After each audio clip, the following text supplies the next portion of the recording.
Full-Time Review Show is supported by and brought to you, as always, by Saltire Energy, the global market leader in specialist drilling equipment rental. And also by Craig International, who are very proud to present that from the new season down in Australia, Kingsland Westside Under-13s have a brand new shirt sponsor in Craig International. Congratulations to everybody that made this work. Full time yesterday at St Mirren Park as the Dons go down to their first league defeat of the season. We've still not won in the league in Paisley since 2018. The final score, a very disappointing 2-1. But it means this, we stay in second. Celtic now go 3 points clear after their convincing win. Rangers dropped points. So we're still okay. It's still a great start, and there's much to be taken from the game going forward. 2 huge games coming up in the space of the next few days, starting with Hibs on Tuesday. Then we stay in Edinburgh for the weekend. So lots still to look forward to. Welcome everybody. How are you doing? It's great to have you here. Ali Beg AB TV on a Sunday night. This is the Full-Time Review Show. We have a brand new segment for you tonight. I'm absolutely thrilled to introduce to Ali Beg AB TV our brand new football analyst, Andrew Budge. Andrew and I have spoken already. We've put together some bits and pieces for you to look at. It is an analytical segment. It's where the game was won and where the game was lost. We've concentrated, obviously, on Aberdeen's defensive frailties from yesterday and how we've not learned lessons from previous games. That's going to come up a little bit later. I really hope you enjoy it. We've worked really hard to bring you this, so I really, really hope you enjoy it. This is obviously the review show, so you get your chance to tell me what you think of yesterday's game. First and foremost, absolute kudos to everybody who travelled to the game tomorrow in what looked like quite scary conditions. So well done to every single one of you who went down to support the lads. And also, I have to say, what a fantastic effort it was by everybody at St Mirren who worked tirelessly yesterday to get that game on. Everybody was obviously conscious that there was a number of Aberdeen fans coming down from the north, and they worked so hard to get that pitch cleared yesterday. So tipping my hat to everybody that went above and beyond to get the game on yesterday. Disappointing is the only word I would use. The run was always going to come to an end. We always knew it would. Obviously now it's all about how we bounce back, and it's all about how we respond on Tuesday night. Hibs, as we know, are in complete disarray. So we're facing them at a good time. But we need to improve. And there are aspects of our game, which Andrew and I discuss a little bit later, that are glaringly obvious where we need to improve. Yes, it was a disappointing manner in which we lost the game yesterday. I only felt that we were really at it for about 20 minutes after the beginning of the first half. Didn't think we were at it at all apart from that. I don't know whether the delay in kickoff had anything to do with it. I don't know. For me, that's just excuses. So let's just dust ourselves down. Let's not panic. No need to panic. And we just crack on. We just get on with it. I've got the usual stuff for you tonight. We'll get a quote from Yimmy, who again, I loved what he said. No excuses. Just knows that we need to get on with it. Has pinpointed where it went wrong. And will endeavour to make sure it doesn't happen again. And we just go again. It's what it's all about. First and foremost, let's go through the team lines, because he did make a host of changes from the game against Dundee. 3 changes in total. So Shayden Morris came in for Duke, who dropped down to the bench. Sivert Nielsen also came in for Ante Palaversa. He also dropped down to the bench. And Jamie McGrath returned, replacing Topi Keskinen. He also sat on the bench. But delighted to see that Dante Palvara was back in the match day squad yesterday. So the 3 changes overall. If we look ahead to Tuesday, I think we're going to see more changes. Because I felt in the middle of the pitch we didn't do enough yesterday. We weren't aggressive enough. And I think that could possibly change for Tuesday night. This is what the manager said. The first half was not good enough from us. It happens sometimes. It's not easy to say exactly why, because there's many individuals in a team. But also, we have an opponent and they were really good in the first half.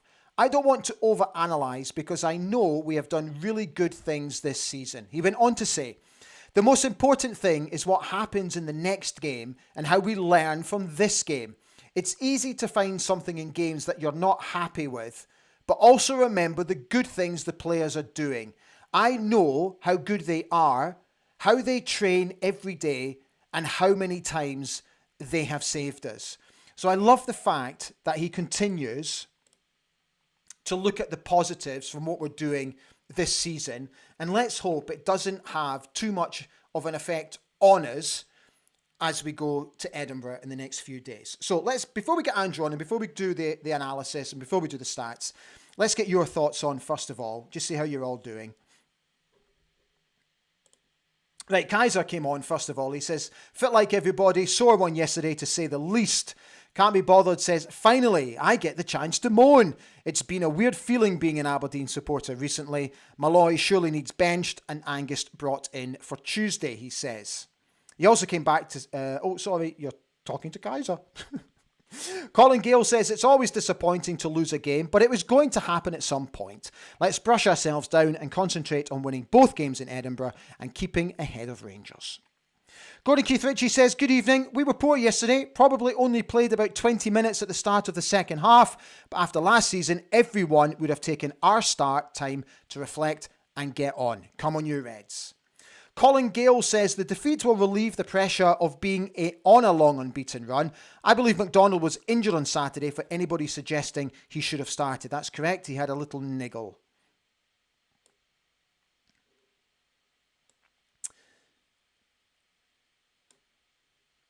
Can't be bothered says he thought that Nicky Devlin was looking a bit leggy yesterday. Perhaps Milne could have got a run out. Kaiser came back to say, Malloy's been struggling. St Mirren's first goal was like a carbon copy of the penalty we gave away at Dens when Murray ran between Ruby and Malloy, positioning non-existent. We'll come on to that in just a moment, Kaiser. Alan Nicholas here. Hi, Alan. He says, why can't Mackenzie use his right foot to put a cross into the box? Every time he cuts back onto his right foot, he passes it back instead of trying to cross the ball into the box. Norman Baker says, looking back, we have actually had very few clean sheets despite our fabulous form this season and some great saves from Mittoff. Last clean sheet was at home to Dundee United. Gary Milne says, we've got to bring back McDonald if he's fit. The two centre-backs are looking tired and slow. Robert Fowler, on the same topic. How long has McDonald been sitting on the bench? Don't think he should have been acclimatised to playing 90 minutes. Needs sub-appearances first. Same with other members of the squad not used to playing. Colin Gale says, I wouldn't be surprised if Angus moves on in January. I don't think he will be in long-term plans for the team. However, he has done well for us. Graham Gibb says, just seemed unable to cope with St Mirren's physicality. They played exactly as we would expect them to play, and we seemed surprised. Not a day for Leighton Clarkson yesterday.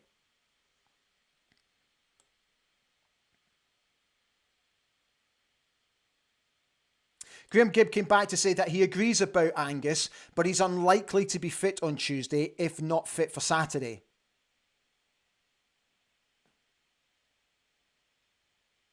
Can't be bothered has said, was Nielsen taken off for a head knock yesterday? And does that mean he will miss both games in Edinburgh? Honestly, mate, I don't know. I genuinely don't know.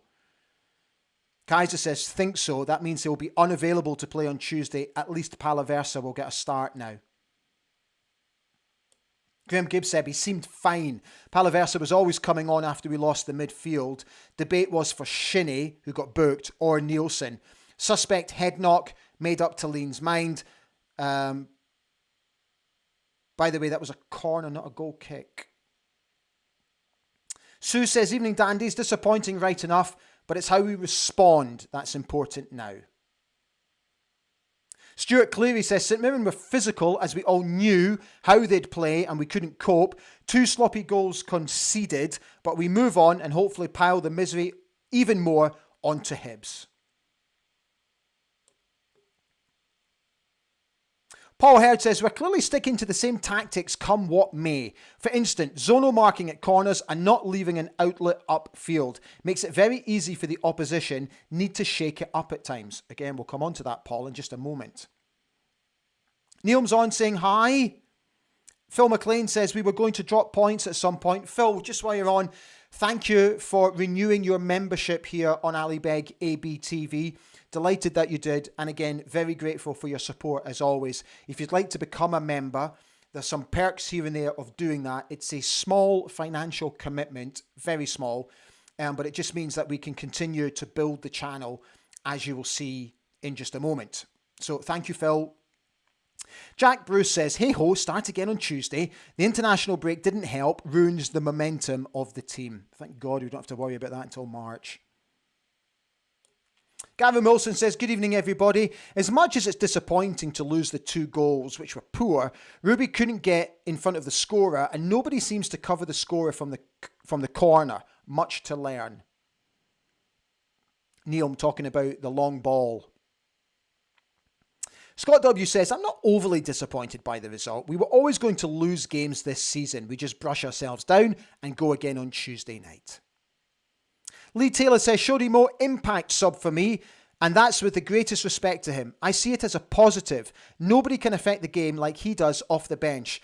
I completely agree with that, but I have to be honestly, I thought he was great yesterday in the first half. At first, I thought we were a little bit guilty of not getting him into the game enough, but then we started to introduce him more into the game, and I thought he was running their fullbacks ragged. So I take your point, but I thought he did okay yesterday. Can't be bothered, says Ali. Have Bad Boys Inc. been booked to open Don's live yet? Asking for a friend, obviously.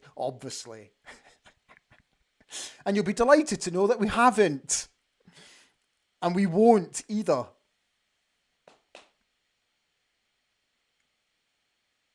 Barry Cool says, good evening, dandies. It was always going to happen, and now it's out of the way. At least we never got beaten by Sevco or Celtic. We go again this week, and hopefully take 6 from the next 2 games. So, Gordon Keith Ritchie, gentle reminder to everybody. Delighted that you mentioned this, Gordon. I don't know if you saw my social media post this morning, but today would have been Neil Cooper's 61st birthday. Neil, who tragically died back in 2018, our Gothenburg legend. If you want to tell your stories about him, please do, and we'll read some of them out as we go along tonight. Just a quick story about Tate for you before we get to Andrew and the analysis. So, a few years ago, well, many years ago now, I had an idea for my brother's 40th birthday. My brother, unfortunately, was too young to go to Gothenburg. He had to stay at home. And I've always felt quite sad about that. And for many, many years, I've always thought of something to do for him to make up for not going.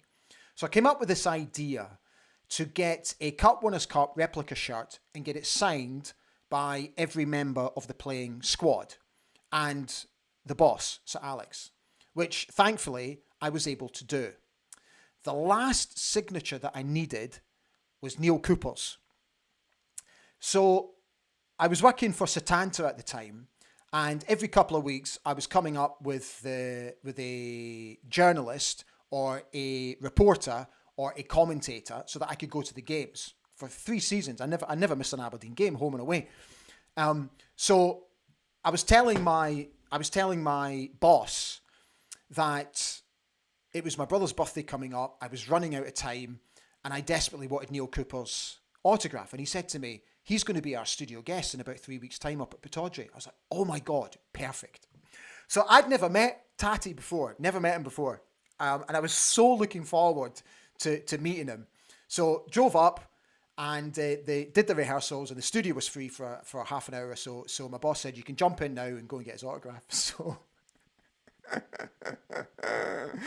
I walked into the studio, he caught my eye, and I swear to God, this was the last thing that I was expecting. He just shouted at the top of his voice, and considering that everybody can see what's going on in the studio, including all the production team, shouted at the top of his voice, here he comes.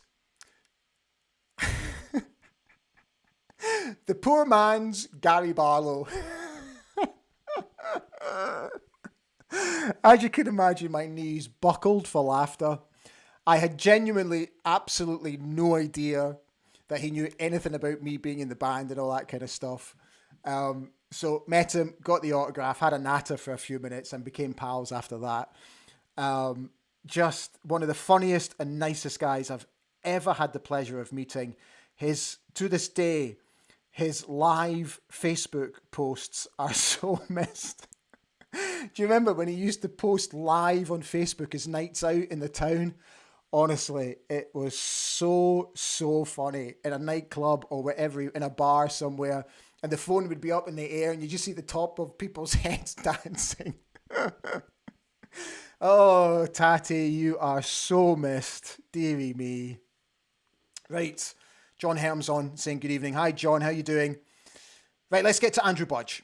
So, I tell you what, before we do that, let's do the stats. So these are the match stats. 28.4% of possession to the home team. Look at that. We enjoyed 71.6% of that possession. 15 shots in total, of only which 4 were on target. Not enough. Passes in the final third, about average, 59. Touches in the opposition box, equal, 24 each, which I thought was quite interesting. Right, just let me clear a couple of bits off the timeline so I can make room for Andrew's piece. Okay. There he is. Right. So if you're just joining the show and you don't know about this, this is a brand new segment. Andrew is a huge Aberdeen fan, and his passion is football analysis. And recently on X, he's been posting his own analysis of our games. So I thought it'd be really interesting to bring him onto the channel and introduce him to you as ABTV's very own football analyst. He's got a huge love for the game, and what he does and how he breaks games down, I personally find really interesting, and I hope you will find it just as interesting. So this is our first effort. I hope you enjoy it, and please let me know what you think afterwards. Welcome to the show, Andrew Budge.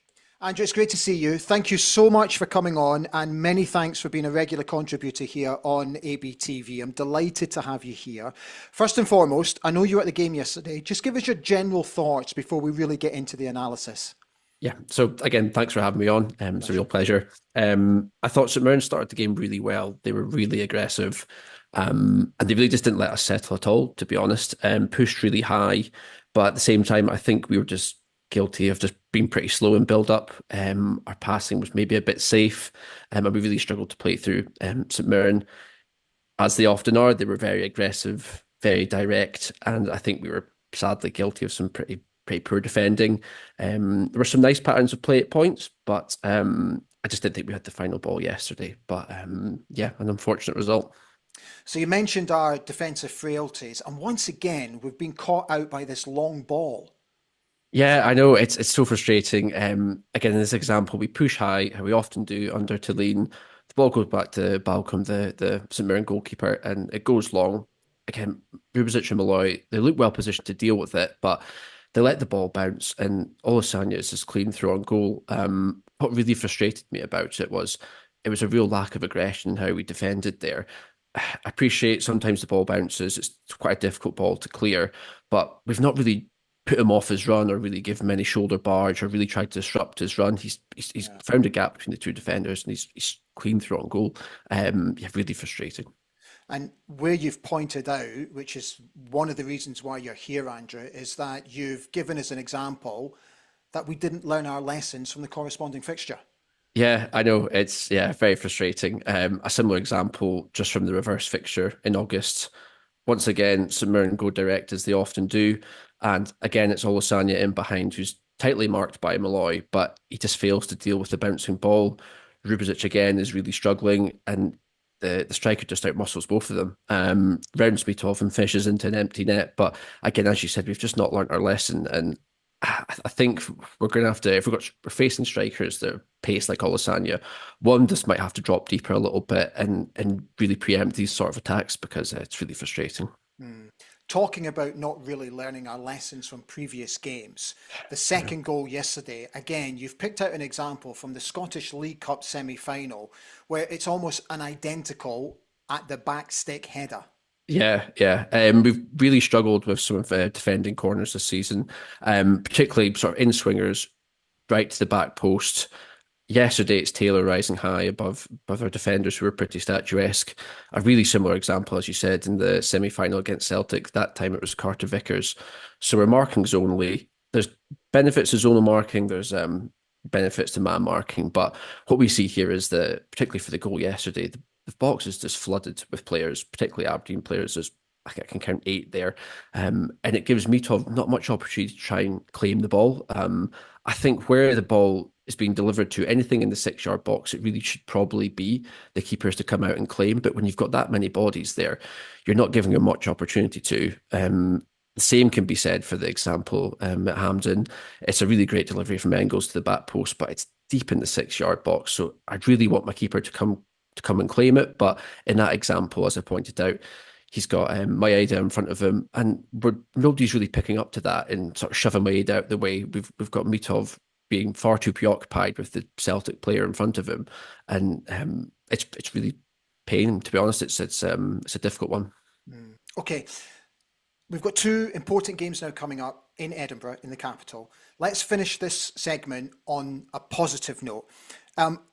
What do you think will be the positives going into this game? What were the positives from yesterday's game? Yeah, I think the wingers again were really positive. I mentioned before we had some decent spells of play. We managed to get the ball out to Morris 1v1 quite a lot in the first half, and he was brilliant. He had the beating of Tanser and Taylor all day long. Maybe the final ball wasn't there, but on another day I think it could be. If you look at Duke again, he had made a great impact when he came on, really committing St Mirren defenders down that left wing. I'd like to see more of that on Tuesday. Hibs, as we saw last night, are really vulnerable right now. So I'm hoping players like that can make a really big impact. Andrew, fantastic, mate. Thank you so much for coming on. Great to see Perfect. you. And I'll see you again on Wednesday night when we talk about the Hibs game. Perfect. Thanks, Ali. Brilliant. Take care, mate. So there we go. My thanks to Andrew. So let me know what you think. This is obviously a work in progress. It's the first one that we've done. And Andrew and I will obviously, as we do more and more, we'll try and make it more analytical, more sort of aesthetically pleasing, introduce more graphics and all that sort of stuff. But that will just give you a feel for what we're trying to achieve here on the channel. And yeah, as I said, I really hope you enjoyed it. It's good, wasn't it? Makes sense to me. And when you looked at the examples of the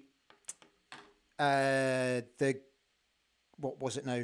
The goal in the League Cup semi-final where Ruby is like, if you can picture where the header came in yesterday and where the header came in the League Cup semi-final, Ruby is at the front stick, not at the back stick. And he's one of our most tallest players. It could just be little tweaks like that where he just drops back maybe 5 yards. So he's more at the back stick than the front stick. Could maybe make all the difference. But at the end of the day, if you don't challenge, just make a challenge, lads. Let's get back to you. See how you're doing.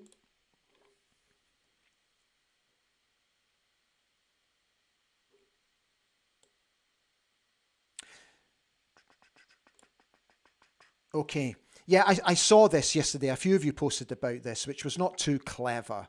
And I'm sorry that you guys had hassle getting in. Graham Gibbs says, there were only 4 turnstiles open yesterday after getting to Paisley at 2:25. We missed the first 5 minutes. Ridiculous. Yeah, I hope they look at that and sort that out. Neil McDonald says, dust ourselves down and start all over again. The red card incident. Think it should have stayed. The intent, conditions and speed. It's only luck that saved the dandy from a serious injury. I must admit, I'm in two minds about this. Because I think if one of our players had committed a tackle like that and it got sent off, I'd be screaming the place down. I really would. Because I understand the speed. I get that. Some people are saying he's out of control. I get that. But I think, where we're in danger of modern football is it's just becoming a non-contact sport. That's what I'm worried about. If you're going to put a gun to my head, I think it was the right decision. Tin hat. Scott W says, I thought we played okay in parts, but credit to St Mirren for getting their tactics bang on. Do you know, I will always give credit to other teams when I feel that they deserved the win. I thought a draw was just about right, but take nothing away from them. They kept going at us, they saw our weaknesses, and they exploited them. Neil says, we were soaked, freezing, got home at midnight, game should have been called off. John Moore says, sloppy yesterday, need to try and put out a 90-minute performance, only decent for about 30 yesterday. Now need to reset for Tuesday. Can't help but think that we're a better team with Clarkson on the bench. David Gold is on. Hi David, how you doing?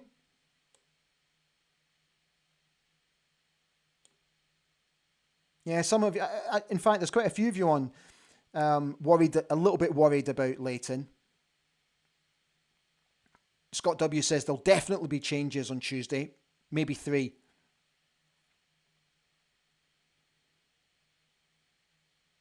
David Gold said, if someone had told me before the season started that we'd get to late November before losing a game in the league, I'd have bitten their hand off. We were poor as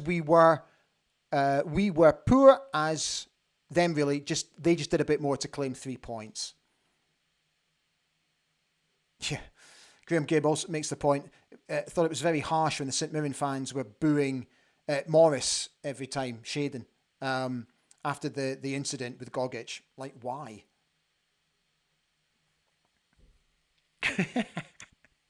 Graham Gibb says, sees the milk tray jumper is back on, liking my style.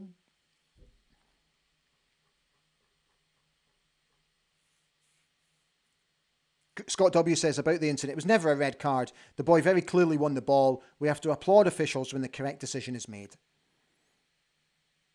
Paul Donaldson says it looked like a red card in real time, but to be fair, VAR was probably right to downgrade to a yellow. If it had been a fraction of a second later, it could have been a red and potentially a bad injury.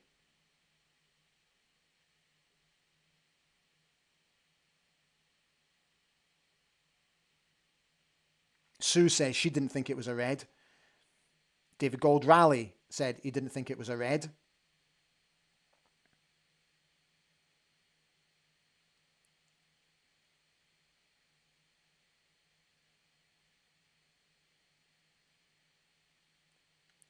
Paul Hurd says missing Pappy at the back post. He won a lot there defensively before injury. David Gold says in regards to the analysis we did, he says, performance analysis is an important part of the modern game. It's good for us to see that kind of breakdown of things. Musical Box said, zonal marking falls down as opposing players move in front of goal, passing from zone to zone, so the markers don't know who is marking who. Sue says, enjoyed that, great addition. Thank you, Andrew, she says. Norman Baker says, Andrew is a good addition to the programme, could be even longer. Kaiser has said, good stuff, Andy boy. The Musical Box makes a good point. He says, it looked to me like Malloy and Ruby left it to each other. Bruce Struthers says, Malloy and Ruby never let a long ball bounce. It gives the forward the advantage. I was taught that as a 10-year-old at boys club level. So why do 2 professionals not attack the ball first time? Absolutely. Okay, so again, sometimes the modern game baffles me. Now, just bear with me while I slightly self-indulge. So when I played, I predominantly played sort of, when I played at a semi-professional level, I played fullback. During my teenage years, I predominantly played as a sweeper or a centre-back. So before I got converted to a fullback. And I was always taught, when I trained at Pittodrie, the first thing George Adams always told me was your centre-back will always pick up the striker. Always. You just sit a yard or 2 back so that you can clean up and you can sweep up. That was my role. And the centre-half knew always, wherever the attacker went, he went with him.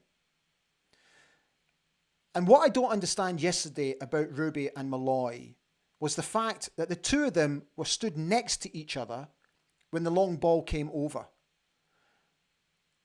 What I would prefer to see is one of them always be in the position where they're picking up the striker. So today, it's your job to pick up the striker, and I'm going to sit 1 or 2 yards off you, so that if it goes over your head or he gets in and around you, then I can sweep up, whatever. I don't know why this can't be done. To me, it's just basic, simple football. I think that if Angus is fit for Tuesday, if he makes it, I think there might be a change at the back. Let's also not forget that these two lads have played an awful lot of football together. They're doing great. Overall, they're doing great, particularly Gavin, who I think has been absolutely superb for us. But sometimes I don't think there is an issue with just resting players. Give them a rest, give them something to think about. So that's where I'm at with it.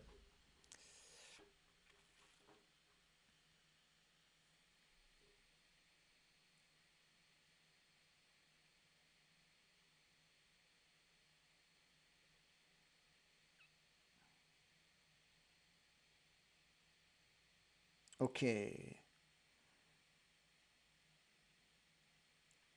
Neil says, it's only 12 games long, way to go, and only 3 points, and still above that the new club that I can't name, he says. John Helmsley says, yellow card was the right decision. Gogic got there first. Think back to the brilliant Mackenzie tackle on Goldson. Craig Peter says, totally agree. A draw would have been a fair result. Was it not a second yellow for the handball, though? Paul Herd says, I thought Clarkson was the only one who looked to be trying to create anything.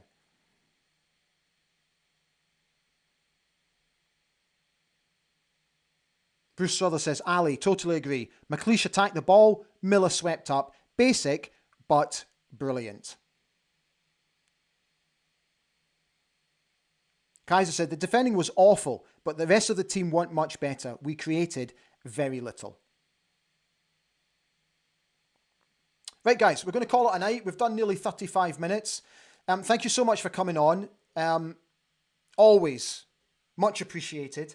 So we'll be back again tomorrow. We've got the preview show ahead of the Hibs game on Tuesday night. So I hope you can join me tomorrow. Going to have a special guest on talking about a very special book that's coming out. So I really hope you can join me. So enjoy the rest of your Sunday night. Let's not be too down. We just bounce back. Just bounce back. That's all we've got to do. Take good care of yourselves. Stand free.